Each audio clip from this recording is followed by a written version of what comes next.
சுகருக்கு நல்லது வெந்தய பொடி. அது எப்படி செய்யறதுன்னு இப்போ செஞ்சு காட்டுறேன். வெந்தயம் போட்டுக்கணும்.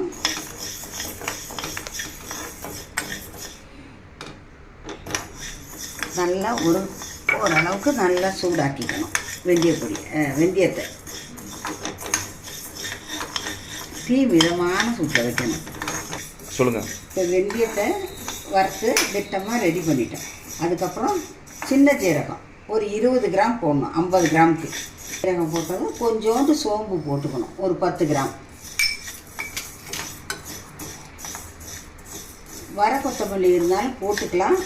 இப்போ இல்லை, நம்ம போடாதையும் செய்யலாம்.